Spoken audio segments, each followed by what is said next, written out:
visiting the tech that started off for the Apple iPhones. Hey everyone, welcome back to the Retro Tech Plus channel. Today, we're taking a trip down memory lane as we revisit a classic smartphone that was a game changer in its time. iPhone 3GS. Released way back in 2009 with over 1 million units sold in the first week. It's been over a decade since this device hit the market, but is it still worth talking about in 2023? Let's find out. First things first, let's talk about the exterior design. The iPhone 3GS retains the iconic Apple look with its sleek, rounded edge and glossy plastic back. It's compact and fits comfortably in the hand, which is quite refreshing in an era of massive smartphones. However, it does feel a bit chunky compared to today's slim devices. But at the same time, with this small display and small size in general, it's quite a bit. But as I mentioned the display just now, let's get into that. The iPhone 3GS sports a 3.5-inch touchscreen. It was impressive in its time, but in 2023, it feels tiny compared to modern smartphones with the edge-to-edge displays. I mean, these bezels are pretty big, but not as bad as I thought it would be, if I'm being pretty honest. The resolution isn't anything to write home about either, but it still gets the job done for basic tasks. But otherwise, what can you say? It's the iPhone 3GS. The iPhone 3GS was offered in 8, 16, and 32GB, but only in black and white, so nothing to today's standard.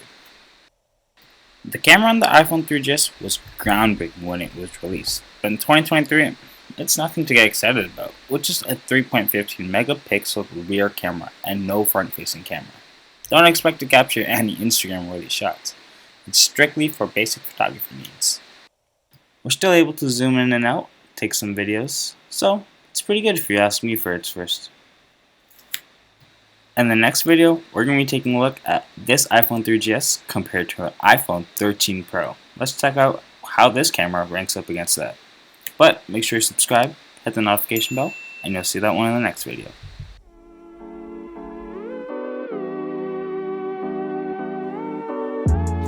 In terms of performance, the iPhone 3GS was a speed demon back in the day.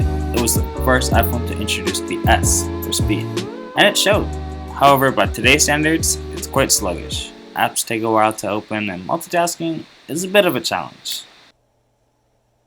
Now, let's talk about the operating system. The iPhone 3GS is officially stuck on iOS 6, which means you'll obviously be missing out on the latest features and apps.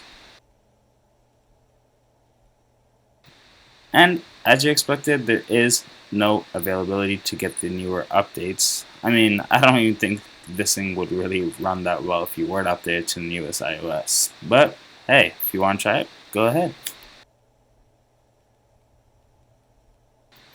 In general, no pun intended, we see that the settings is very different to how it looks today. Although you still have the nice sleek design, just it looks a bit outdated. With this model, obviously you're not going to be getting a lot of things to access within your settings, but in the newer ones, you're going to be seeing a bunch more within that settings app.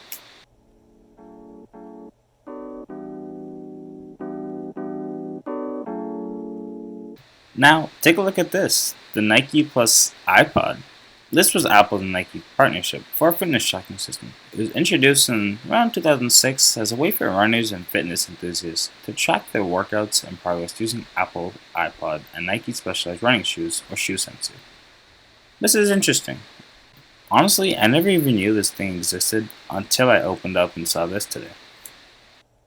With today's modern iPhones, usually you just swipe down from the top right to adjust your battery saving mode, your brightness, and all of that. But over here, it was just a drop-down menu to show kind of what was on that homepage and notifications. So it has changed quite a bit now. And this is what iMessage used to look like. Pretty simple, nothing really fancy over here. And this one did not have FaceTime, as there was no rear-facing camera, so obviously you couldn't have any FaceTime calls or anything of such.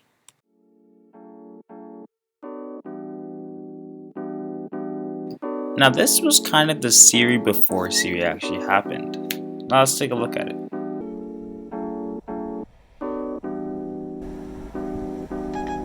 Music. What time is it? The time is 1:47 p.m.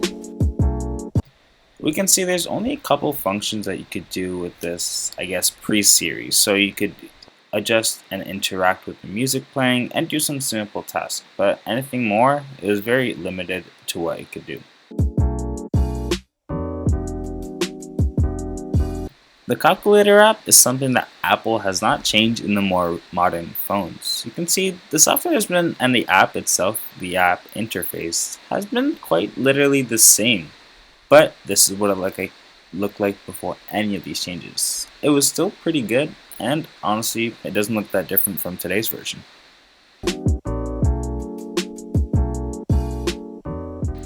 And we do have that auto expanded version of the calculator app, so we got all the features. It's pretty nice, pretty cool.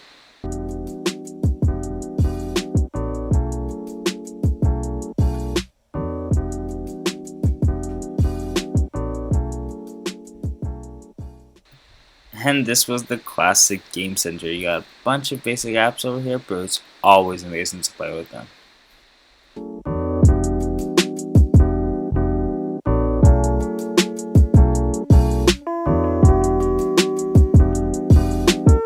Here we are in 2023, revisiting the iPhone 3GS. Is it still relevant? Well, not really, but it is, in fact, a charming relic of the past. If you're feeling nostalgic or want to experience what smartphones were like in the late 2000s, it's a fun trip down memory lane. That is the end of our review of the iPhone 3GS in 2023. If you enjoyed this blast from the past, make sure to hit that like button, subscribe, and notification for more tech nostalgia and reviews. Thanks for watching, and I'll catch you in the next one.